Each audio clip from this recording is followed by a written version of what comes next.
दोस्तों, अगर इस चैनल को आप सब्सक्राइब करोगे तो एक दिन के अंदर ही बप्पा आपकी वो मनोकामना पूरी कर देंगे जो आप कब से मांग रहे हैं। तो ट्राई करके देखो। सुरभि की शादी को अभी 1 ही साल हुआ था, लेकिन सुरभि की सास और पति दोनों ही सुरभि की आदत से बहुत ही ज़्यादा परेशान थे। एक्चुअली सुरभि की एक बहुत ही बुरी आदत थी। वहाँ आदत यहाँ थी कि वहाँ ससुराल की हर छोटी मोटी बातें अपने पीहर में अपनी माँ से करती थी, जिस वजह से सास तो सास उसका पति भी काफ़ी परेशान था। एक दिन सुबह सुबह सुरभि, अरे माँ आपसे क्या कहूँ, सासू माँ ने कहा है कि टिंडे की सब्ज़ी अच्छी नहीं लगती, इसलिए चावल बना रही हूँ। अच्छा माँ, मैं चावल बनाकर कॉल करती हूँ। चावल बनाने के बाद फिर माँ का कॉल आता है। अरे माँ आपको पता है आज तो जितिन जी कहीं जा रहे हैं, उन्होंने कहा है कि तुम टिफ़िन जल्दी तैयार कर देना। अब मैं टिफ़िन जल्दी तैयार करने में ही लगी हूँ, अब आपसे बात ही नहीं हो पा रही है माँ। अब जितिन जी कह रहे हैं कि मेरी शर्ट निकाल दो, अब शर्ट निकालने जा रही हूँ। अरे बेटा तू एक काम कर, अपना काम कर ले, फिर मुझे कॉल कर देना। वैसे भी मैं तुझे परेशान नहीं करना चाहती, तू कॉल कर देती तो मैं तुझे दुखी भी नहीं करना चाहती। एक काम कर, अपने पति और सास का पहले काम कर ले, उसके बाद हम आराम से बात करेंगे।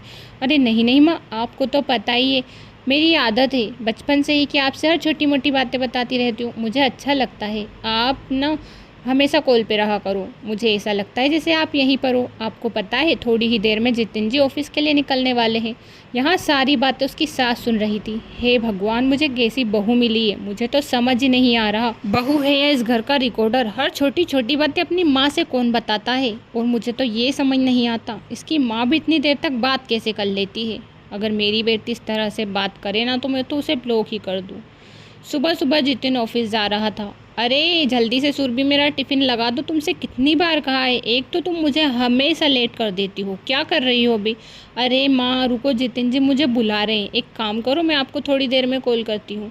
अरे सुरभि फ़ोन पर लग गई क्या, जल्दी मेरा टिफ़िन तैयार करो, फ़ोन पर बात बाद में कर लेना। अरे बेटा अब क्या ही बताऊं, अपनी माँ को छोटी छोटी बातें बता रही है कि जितिन जी ने मुझसे टिफ़िन जल्दी लगाने को कहा है, जितिन जी ने शर्ट तैयार करने को कहा है, जितिन जी ऑफिस जा रहे हैं। अब ये भी कोई बताने लायक बात होती है। मुझे तो समझ ही नहीं आ रहा कि हमारे घर में बहू आई है या रिकॉर्डर। हाँ माँ, ये तो आपने बिल्कुल सही कहा। मैं सोता सोता हूँ, इतने में जितिन जी पानी पी रहे, जितिन जी ने चाय पी है, जितिन जी ये कर रहे, जितिन जी वो कर रहे। मुझे तो समझ ही नहीं आ रहा है कि ये आदत इसकी कैसे छुड़वाऊँ। इसकी आदत हमेशा यही है और यहाँ अपनी आदत बदलना भी नहीं चाहती माँ, मैं भी क्या करूँ। यहाँ कहकर जितिन ऑफिस के लिए निकल पड़ता है। अरे माँ जी, जितिन जी कहाँ गए, मैंने उनका टिफ़िन तैयार कर दिया है लेकिन वो टिफ़िन लेकर भी नहीं गए। अरे माँ देखो, जितिन जी टिफ़िन लेकर ही नहीं गए। एक काम करो, मैं आपको थोड़ी देर में कॉल करती हूँ। अरे बेटा एक काम कर, तू पहले अपनी माँ से बात कर ले, उसके बाद काम कर लेना, या फिर काम मैं कर लूँगी। अपनी माँ से दिन भर बात करना अच्छा लगता है ना तुझे। एक काम कर, कमरे में ही बैठी रह। जितिन का क्या है, उसका टिफ़िन मैं तैयार कर दूंगी कल से। अच्छा ठीक है, यहाँ कहकर सास गुस्से में अपने कमरे में चली जाती है। अरे माँ जी गुस्सा हो गई शायद, मुझसे इस तरह से उन्होंने कभी बात नहीं की। बेटा गुस्सा तो होगी ही ना, तू पल पल पर मेरे पास फ़ोन लगाती है तो वहाँ गुस्सा होगी ना। अरे माँ अब इतना भी फ़ोन नहीं लगाया है मैंने, अब माँ से बात करने के लिए कौन मना करता है। वो तो मैं, माँ जी भी ऐसी ही है, उनको अच्छा नहीं लगता मैं आपसे बात करती हूँ, लेकिन आप मेरी माँ हो, बात करने का फ़र्ज़ तो है ना मेरा, आपके हालचाल पूछने का भी फ़र्ज़ है। दिन भर सुरभि अपनी माँ से घर की हर छोटी छोटी बातें शेयर करती थी। इस वजह से उसकी सास और पति इतने तंग आ गए थे कि अब तो वह उससे बात भी नहीं करते थे, लेकिन फिर भी सुरभि की आदतों में कोई सुधार नहीं था। अरे सुरभि, तुम्हें पता है आज हमें दोनों को डिनर पर जाना है, वो भी मेरे दोस्त के यहाँ। एक काम करना, अब तुम जल्दी तैयार हो जाना ताकि हम जल्दी निकल पड़े। हाँ ठीक है, एक काम करती हूँ, मैं माँ को बता देती हूँ, वैसे भी अगर वो यह बात सुनेगी तो बड़ी ही खुश होगी। अरे अब ये बात भी माँ को बताना ज़रूरी है क्या, माँ मना करेगी क्या, तो तुम उनको बता रही हो। अरे ऐसा नहीं कहा कि माँ मना करेगी, लेकिन माँ से कहूँगी तो खुश होगी ना। अरे माँ आपने सुना, आज मैं ना इनके साथ डिनर पर जा रही हूँ। आपको पता है शादी के बाद पहली बार इनके साथ डिनर पर जा रही हूँ। माँ मुझे समझ नहीं आ रहा मैं कौन सी साड़ी पहनूँ, येलो पहनूँ या पिंक पहनूँ, आप ही बताओ। अरे बेटा जो साड़ी पहनना है पहन ले। वैसे तू कब निकलने वाली है डिनर के लिए। अजी कब निकलने वाले हम डिनर के लिए, माँ पूछ रही है। अब तुम कहोगी जब ही निकलेंगे, वैसे भी पहले तुम माँ से बात कर लो, उसके बाद हम डिनर पर चलेंगे। इसमें क्या है, माँ से बात करना ज़रूरी है ना।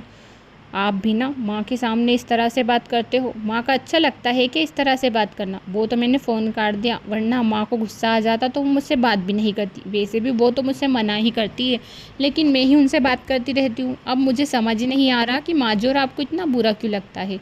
अरे बात भी करते हैं, लेकिन इतना कि दिन भर बात ही करे, हर छोटी छोटी बातें माँ को बताती हो। अब डिनर पर जाने की बात माँ को बताने की क्या ज़रूरत थी? वो तो माँ को वैसे भी पता लग जाता, क्योंकि रात तक तो तुम उन्हें कैसे भी करके बता देती। हाँ वो तो मैं बता ही देती, लेकिन अगर मेरा कॉल नहीं गया था और माँ चिंता में रहती तो फिर इससे अच्छा कि मैंने पहले ही बता दिया। अच्छा मैं माँ से कहती हूँ कि मैं डिनर पर जा रही हूँ।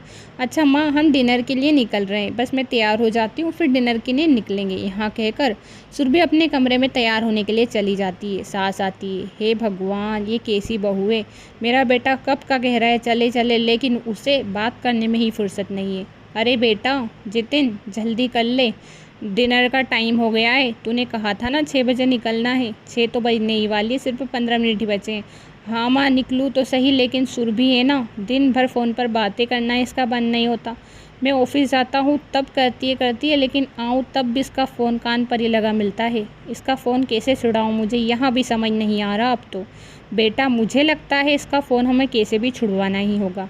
एक काम करते हैं, मैं मेरी बेटी से इसी तरह से बात करती हूँ जिस तरह से यहाँ अपनी माँ से करती है।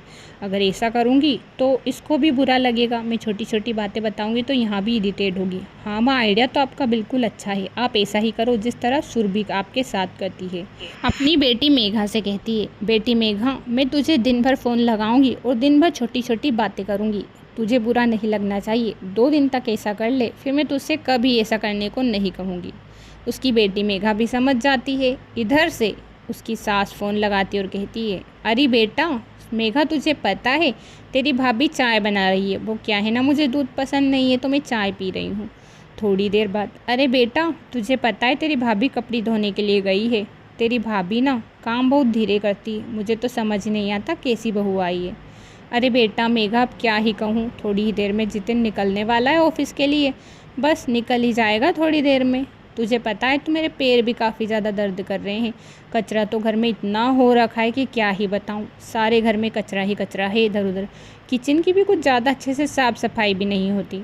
यह बात सुनकर सुरभि को अच्छा नहीं लगता। ये माँ जी भी क्या छोटी छोटी बातें दीदी को बता रही है। इस तरह से बातें बताना अच्छा होता है क्या? घर की छोटी छोटी बातें रिकॉर्डिंग की तरह दीदी को बता रही है। मुझे तो यहाँ बिल्कुल भी अच्छा नहीं लग रहा।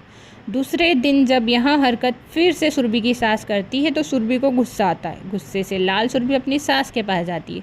माँ जी ये क्या है, आप दीदी को हर समय छोटी छोटी बातें बता रही हो? मुझे तो समझ ही नहीं आ रहा। दीदी को रिकॉर्डिंग की तरह ये बातें बताना ज़रूरी है क्या आपका? अरे बेटा तू बताए तो कुछ नहीं और मैं बताऊँ तो रिकॉर्डिंग हो गई। तू भी तो अपनी माँ से इसी तरह से बातें करती है, तो हमको बुरा नहीं लगता क्या? मैं तो तेरी सास हूँ, तू तो मेरी बहू है, लेकिन तू बात तो ऐसी कर रही है जैसे तू मेरी सास हो। अरे माँ जी सॉरी, मुझे माफ़ कर दीजिए, लेकिन यह अच्छा नहीं लगता। अच्छा बहू तो फिर तुझे शोभा देता है यहाँ सब? तू तो बहू है, तुझे भी यहाँ शोभा नहीं देता। हर छोटी छोटी बातें अपने मायके में बताती है। तेरी माँ कितना मना करती है, उसके बावजूद भी तू अपनी माँ से हर छोटी छोटी बातें शेयर करती है। मैं मान सकती हूँ माँ से बात करना गलत नहीं है, लेकिन इतना बात करना भी सही नहीं है। यह बात सुनकर सुरभि को अपनी गलती का पछतावा होता है। दूसरे दिन से वह कभी भी इस तरह से हरकत नहीं करती।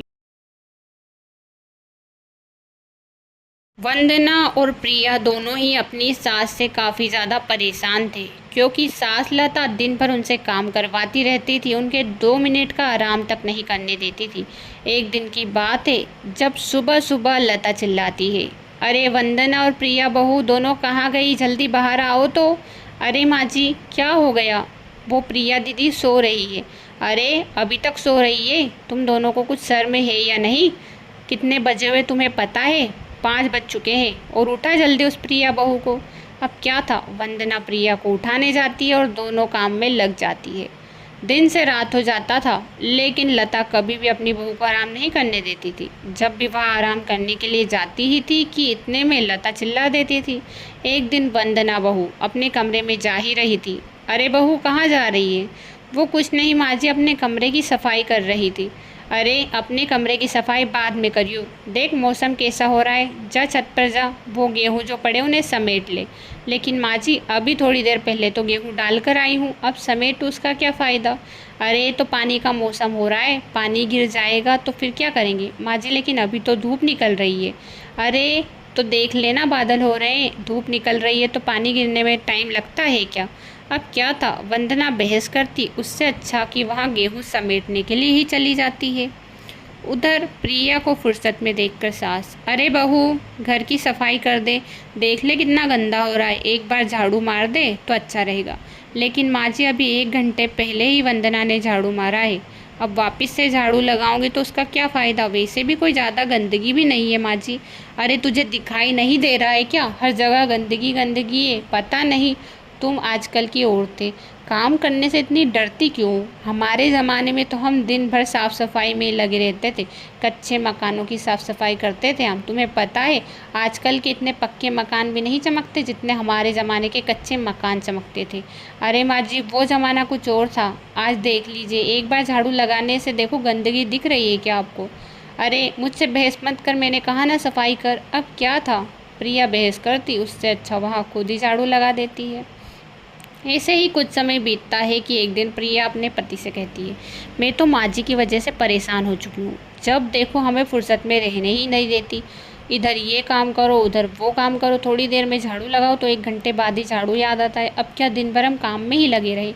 अरे हमारी माँ ऐसी ही है बचपन से, वो दिन भर काम करती थी इसलिए वह यही चाहती है कि तुम भी काम करो, और अच्छा ही है, काम से तुम्हारी एक्सरसाइज होती है, तुम्हारी हेल्थ अच्छी होती है, तो काम किया करो, सेहत के लिए भी अच्छा होता है।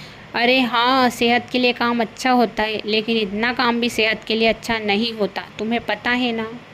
अब क्या था, बेचारी प्रिया की बात उसका पति नहीं सुनता, इधर वंदना भी अपने पति से कहती है, आप देखिए ना माँ जी को समझा दीजिए ना, दिन भर हमसे काम ही करवाती रहती है, क्या ज़िंदगी में सिर्फ हम काम ही करें और कुछ काम नहीं है क्या हमारे पास। और भी तो हमारी, मैंने तो सोचा था कि मैं ससुराल जाऊंगी तो ये करूंगी वो करूंगी, लेकिन यहाँ तो सिर्फ माँ जी काम ही करवाती है और दूसरा काम तो मैंने कभी किया ही नहीं इस घर में। अरे तो तुम क्या चाहती हो कि मैं तुम्हें हर रोज़ वेकेशन पर ले जाऊँ, अब साल में एक बार ले ही जाता हूँ, अब क्या कर सकते हैं जब माँ मना करती है, माँ से कहने जाओ तो वो मना करती है, सारी सैलरी उनके पास जाती है, अब मैं नहीं चाहता कि माँ दुखी हो, इससे अच्छा है कि तुम उनकी बात सुनो। और वहाँ से वंदना का पति भी गुस्से में चला जाता है, दीदी देखो ना मैं कितनी बार इनसे कहती हूँ लेकिन यहाँ मेरी एक नहीं सुनते और माँ जी का सपोर्ट ही करते हैं, मेरी तो कोई कदर ही नहीं है इनको, तुम्हारी जैसी हालत ही मेरी है, दीपक को भी मेरी कोई कदर नहीं है, जब देखो माँ का चमचे बनकर बने रहते हैं। तुम्हें पता है मैं जब से आई हूँ ना, माँ जी के खिलाफ़ वो एक शब्द नहीं सुनना चाहते और उल्टा मुझे ही 2 बातें सुना देते हैं, इनसे कहने का तो कोई फ़ायदा ही नहीं है। वंदना और प्रिया दोनों ही उदास खड़ी रहती है क्योंकि उनके पति भी उनकी बात नहीं सुनते। और सास, अरे दोनों बहुएं कहाँ मर गई, कौन सी चुगली करने में लग गई, जल्दी आओ घर का काम निपटाओ, देखो कितनी गंदगी हो रही है, घर को साफ करो। दीदी जिंदगी में इतना काम मैंने कभी नहीं किया जितना मैं ससुराल में कर रही हूँ, आपको पता है अपने पियर में तो मैं कुछ काम ही नहीं करती थी, तुम्हारे जैसे हालत ही मेरी थी, मैं भी अपने पियर में कुछ काम ही नहीं करती थी, अब तो हम 2 हो गए, लेकिन जब मैं अकेली थी ना तो माँ जी मुझसे इससे भी ज़्यादा काम करवाती थी, लेकिन माँ जी के अब तो कुछ ज़्यादा ही पावर बढ़ रहे हैं, मुझे लगता है कि हमें कुछ करना चाहिए। हाँ दीदी मुझे भी यही लगता है, इतने में सास चिल्लाती है, अरे दोनों बहुएं आती हो या वहीं पर आऊँ। दोनों बहुएं सास के पास जाती है, कितनी देर की चिल्ला रही हूँ साफ़ सफाई कर दो साफ़ सफाई कर दो, लेकिन साफ़ सफाई करने का नाम ही नहीं लेती। कहाँ मर गई थी दोनों। वो माँ जी कुछ नहीं, हम दोनों किचन में ही तो थे, किचन का काम कर रहे थे। अरे किचन में कौन सा काम बचा है तो तुम दोनों किचन का काम कर रही थी, सब पता है मुझे, आलस खाकर बैठी थी दोनों। तुम्हें दोनों को काम करने में इतना जोर क्यों आता है, मुझे तो ये समझ नहीं आता। हमारे ज़माने का कितना अलग ज़माना था कि हम दिन भर किचन में बाहर हर जगह काम करते थे और एक जगह पर इतनी देर तक तो नहीं रहते थे, क्योंकि इतनी देर काम करते तो हमारी सासू माँ भी इसी तरह चिल्लाती थी।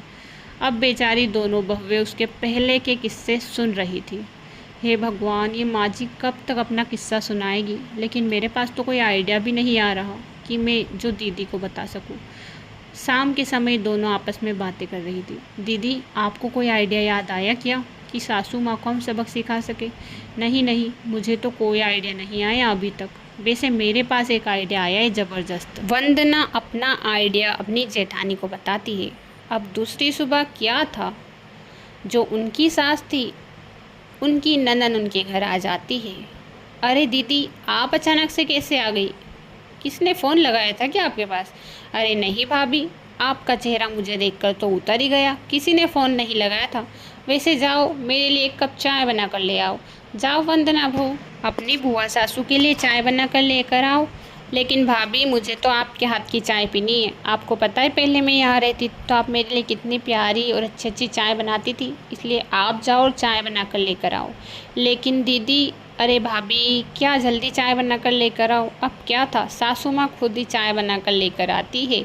और इसी तरह अब ननंद भी सासू माँ पर हुक्म पे हुक्म चलाती है। यहाँ देखकर दोनों की बहुएं इतनी खुश होती है कि क्या ही कहें। कुछ समय बीतता चला जाता है। अब तो लता परेशान हो चुकी थी। हे भगवान, ये कब तक जाएगी? मुझ पर इतना हुक्म चला रही है कि मुझे तो समझ ही नहीं आ रहा। मुझे एक पल की फुर्सत नहीं है। जब देखो ये करो वो करो। क्या मैं इनकी कठपुतली हूँ क्या जो मुझे नचा रही है? अरे दीदी, आप कब जा रही हो? जल्दी जाओ, मैं थक चुकी हूँ। आप मुझ पर इतना हुक्म चलाती हो जैसे कि आप मेरी सास हो। अरे भाभी, तो क्या हुआ? जब आप अपनी बहुओं पर हुक्म चलाती हो तब आपको पता नहीं चलता कि वो भी आपके हाथ की कठपुतली नहीं है। आप हुक्म पे हुक्म चलाती हो। यहाँ बात सुनकर लता को अपनी गलती का पछतावा होता है। हाँ दीदी, आपने ये बात तो सही कही। आप मुझ पर हुक्म चलाती हो तो मुझे गुस्सा आता है, लेकिन मैं अपनी बहुओं पर हुक्म चलाती हूँ, उन्हें फुर्सत ही नहीं रहने देती। आज मुझे अपनी गलती का एहसास हो गया है। ये गलती मैं दोबारा कभी नहीं करूँगी। यह बात सुनकर दोनों बहुएं बहुत ही खुश होती है और इसके बाद से लता कभी भी दोनों बहुओं पर इतना हुक्म नहीं चलाती जिससे कि वह दोनों परेशान हो जाए। अब तो दोनों बहुओं को आराम करने का टाइम भी मिलता था। अब दोनों ही बेहद खुश थी और उनके पति भी यह देखकर बेहद खुश हो जाते हैं।